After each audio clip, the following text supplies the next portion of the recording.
नमस्कार और इस एक्सप्लेनर में स्वागत है। आज हम सीधे एक ऐसी इन्वेस्टमेंट कमेटी की बैठक में चल रहे हैं जहां कानेस टेक्नोलॉजी के स्टॉक में आए उस मैसिव करेक्शन का पूरा पोस्टमार्टम होगा। ये सिर्फ एक नॉर्मल मार्केट फ्लक्चुएशन नहीं था, इसके पीछे नंबर्स, हेवी एक्सपेंशन प्लान्स और टूटे हुए वादों की एक बड़ी और कॉम्प्लेक्स कहानी है। Welcome to my channel Smart Investor Academy. यहाँ हमारा मकसद बस एक ही होता है, इन कॉम्प्लेक्स फाइनेंशियल डेटा और मार्केट मूवमेंट्स को बिल्कुल आसान, लॉजिकल और एक फॉर्मल तरीके से समझना। आगे बढ़ने से पहले एक ज़रूरी डिस्क्लेमर, मैं कोई सेबी रजिस्टर्ड इन्वेस्टमेंट एडवाइज़र नहीं हूं।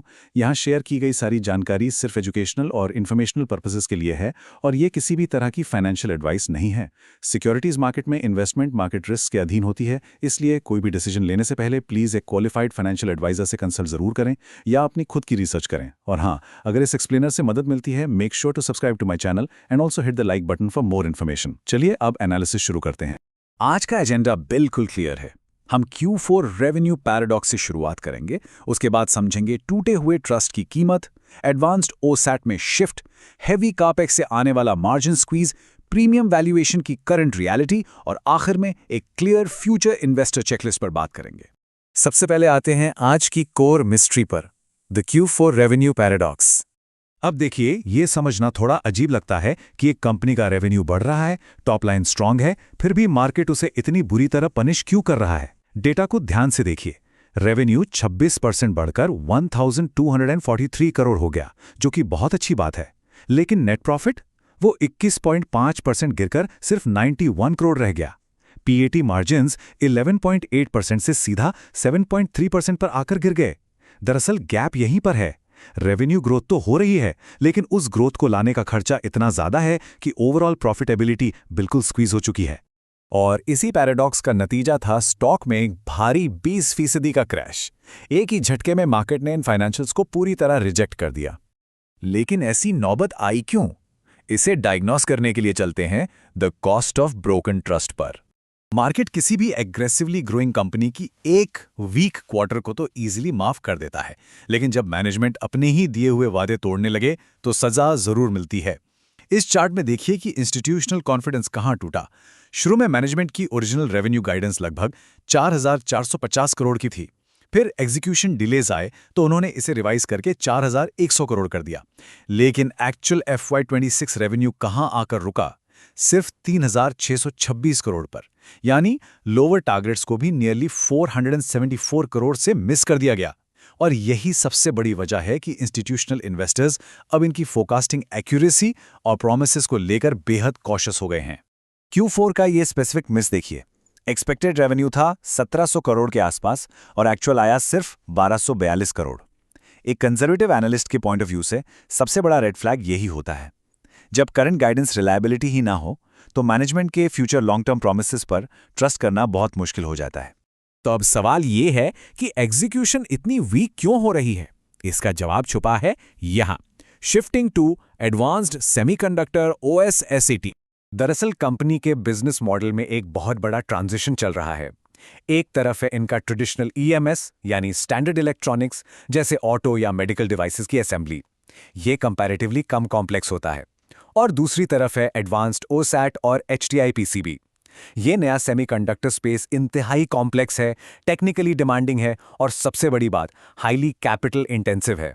OSAT यानी outsourced semiconductor assembly and testing वो एडवांस प्रोसेस है जहां चिप्स को फाइनल यूज से पहले पैकेज और टेस्ट किया जाता है। इस ट्रांजिशन का सीधा सा मतलब है मैसिव अपफ्रंट इन्वेस्टमेंट्स, नए state of the art plants, specialised machinery और दुनिया भर से बेहतरीन टैलेंट लाना पड़ता है। ये ट्रेडिशनल इलेक्ट्रॉनिक्स असेंबली से बिल्कुल अलग गेम है और इसमें स्केल अप करना आसान नहीं होता। और इस महंगे ट्रांजिशन का असर फाइनेंसेस पर कैसा पड़ता है, वो देखते हैं। Margin squeeze and heavy capex. इसे एक बहुत ही सिंपल कमर्शियल किचन की एनालॉजी से समझते हैं। मान लीजिए कि एक नया बहुत बड़ा और एडवांस्ड रेस्टोरेंट बन रहा है।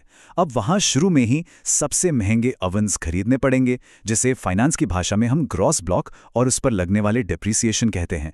फिर रेस्टोरेंट ओपन होने से बहुत पहले ही टॉप टियर शेफ्स को हायर करना पड़ेगा, यानी आपके एम्प्लॉय कॉस्ट शुरू हो गए। अभी तक एक भी मील बिका नहीं है, रेवेन्यू जीरो है, लेकिन सारी मैसिव कॉस्ट्स आज ही लग रही हैं। बिल्कुल यही ड्रैग अभी इस सेमीकंडक्टर इंफ्रास्ट्रक्चर एक्सपेंशन में हो रहा है। और यही सेम कॉस्ट एक्सप्लोजन्स आपको फाइनेंशियल्स में साफ दिखेंगे। ग्रॉस ब्लॉक देखिए, 790 करोड़ से सीधा जंप करके 1791 करोड़ हो गया। Employee cost year on year 76% बढ़ गए और डेप्रिसिएशन एक ही साल में 113% बढ़ गया।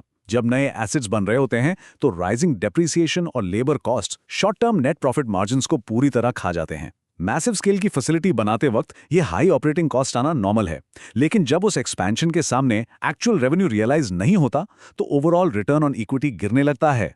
तो ऐसी सिचुएशन में मार्केट का क्या रिएक्शन होना चाहिए? आइए देखते हैं। Justifying the premium valuation.